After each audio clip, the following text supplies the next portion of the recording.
Hello everyone, welcome to Gen Z gamers. My name is Devendra. तो हम लोग एमसीक्यू सीरीज लेके चल रहे थे। हम लोग एमसीक्यू डिस्कस कर रहे थे। अभी तक हम लोगों ने क्लास 12 अकाउंटेंसी चैप्टर 1 का एमसीक्यू डिस्कस किया था, दैट इज पार्टनरशिप फंडामेंटल्स। उसके हमने 20 एमसीक्यू इंपॉर्टेंट एमसीक्यू किए थे जो आपके बोर्ड एग्जाम में आ सकते हैं। तो आज chapter 2 that is change in profit sharing ratio, उसका एमसीक्यू डिस्कस करेंगे। तो आइए शुरू करते हैं। लेकिन उससे पहले अभी तक आपने मेरे चैनल को सब्सक्राइब नहीं किया, सब्सक्राइब कर लीजिए। तो आइए शुरू करते हैं। तो जो पहला एमसीक्यू आपका बन सकता है वो आपसे सैक्रिफाइसिंग रेशियो का फार्मूला पूछ सकता है कि सैक्रिफाइसिंग रेशियो का फार्मूला क्या होता है। तो इसका फार्मूला ये है old ratio minus new ratio. और दूसरा आपसे पूछ सकता है कि गेनिंग रेशियो का फार्मूला क्या है। तो गेनिंग रेशियो का फार्मूला ये है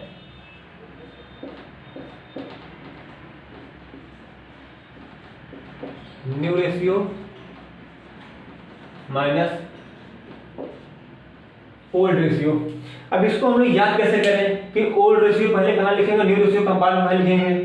तो जब आपसे सैक्रिफाइसिंग रेशियो पूछेगा तो ओल्ड रेशियो पहले आएगा। ओल्ड रेशियो पहले इसलिए आ रहा है कि जो पार्टनरशिप में जो पहले से पार्टनर है वही अपना हिस्सा, वही अपना रेशियो सैक्रिफाइस करेगा। और यहाँ पे गेनिंग रेशियो में न्यू रेशियो पहले आएगा क्योंकि जो पार्टनर नया आ रहा है वही तो गेन करेगा, पुराना तो सैक्रिफाइस कर रहा है, नया वाला गेन कर रहा है। इसीलिए गेनिंग रेशियो में आपका new ratio minus old ratio होगा और सैक्रिफाइसिंग रेशियो में old ratio minus new ratio होगा। उसके बाद है आपका क्वेश्चन 3। क्वेश्चन 3 में आपसे पूछ सकता है कि गुडविल क्या है। तो 4 ऑप्शन दिया है। Goodwill is a fictitious asset, goodwill is a current asset, goodwill is a wasting asset, goodwill is a intangible asset. Goodwill है क्या? गुडविल फिक्टिशियस एसेट है, करंट एसेट है, वेस्टिंग एसेट है कि इंटेंजिबल एसेट है। तो goodwill is a fictitious asset. Fictitious मतलब काल्पनिक। यहाँ पे ये कहना चाह रहा है क्या गुडविल आपका काल्पनिक है, गुडविल रियल में एग्जिस्ट नहीं करता है? जी नहीं, गुडविल रियल में एग्जिस्ट करता है, गुडविल की वैल्यू होती है। तो आपका ये तो गलत है, गुडविल फिक्टिशियस एसेट नहीं होता है।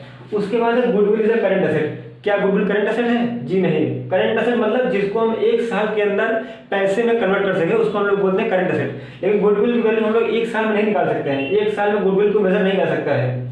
उसके बाद है option C, goodwill is a wasting asset. जी नहीं, गुडविल वेस्टिंग एसेट नहीं है, गुडविल की वैल्यू होती है। तो ऑप्शन डी आपका सही है, goodwill is a intangible asset. बिल्कुल, गुडविल एक इंटेंजिबल एसेट है। हर एक फर्म गुडविल होती है जिसको हम लोग देख नहीं सकते लेकिन उसको फील कर सकते हैं, इसीलिए goodwill is a intangible asset. Option D आपका सही होगा। फिर आपका क्वेश्चन नंबर 4 है।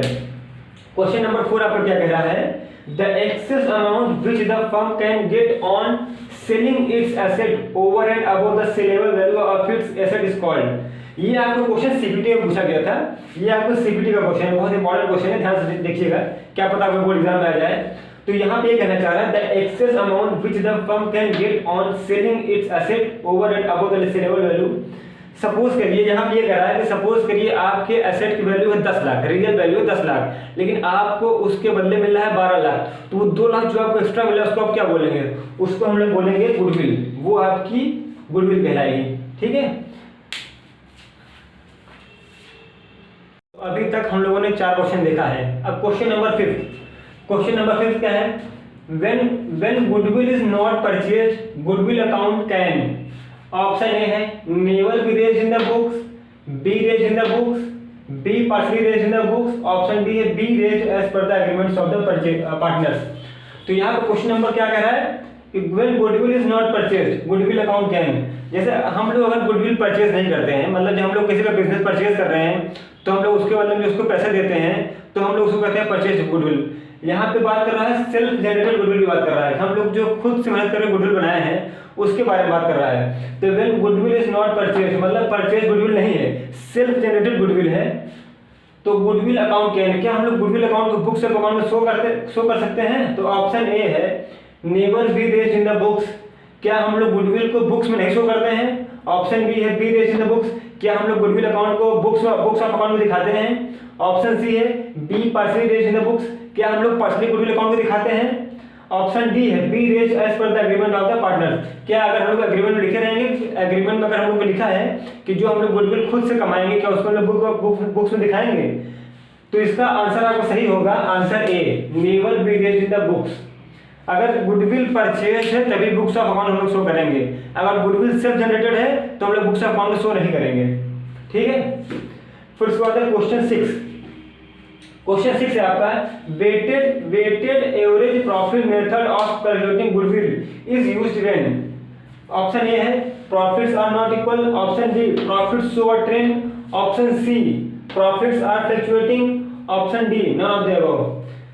तो हम लोग जो गुडविल कैलकुलेट करने का मेथड होता है वेटेज एवरेज प्रॉफिट मेथड। तो weightage average profit method of calculating goodwill is used. हम लोग ये मतलब वेटेज जो हम लोग गुडविल कैलकुलेट करते हैं वेटेज एवरेज प्रॉफिट मेथड के द्वारा, उसको हम लोग कब लगाएंगे?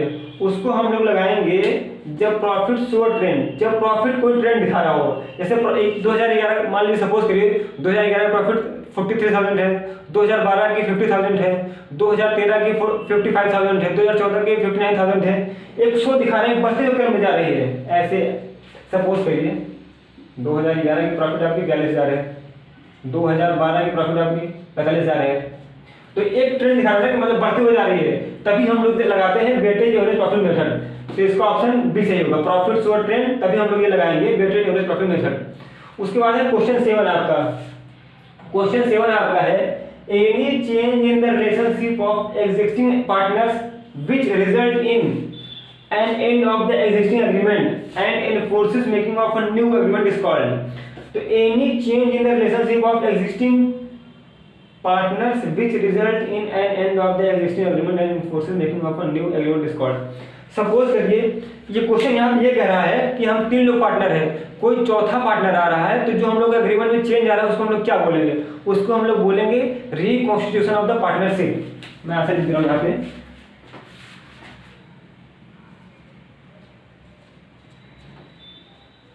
Reconstitution of partnership.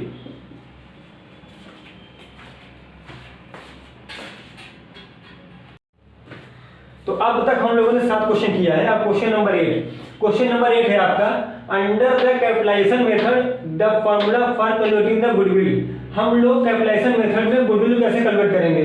तो पहला ऑप्शन है super profit multiplied by the rate of return, option B है average profit multiplied by the rate of return, option C है super profit divide by the rate of return, option D है average profit divide by the rate of return. तो इसका option आपका होगा option C super profit divided by the rate of return. उसके बाद है आपका question number 9 the goodwill of the firm is not affected by. आपका फर्म के गुडविल को क्या चीज अफेक्ट नहीं करती है?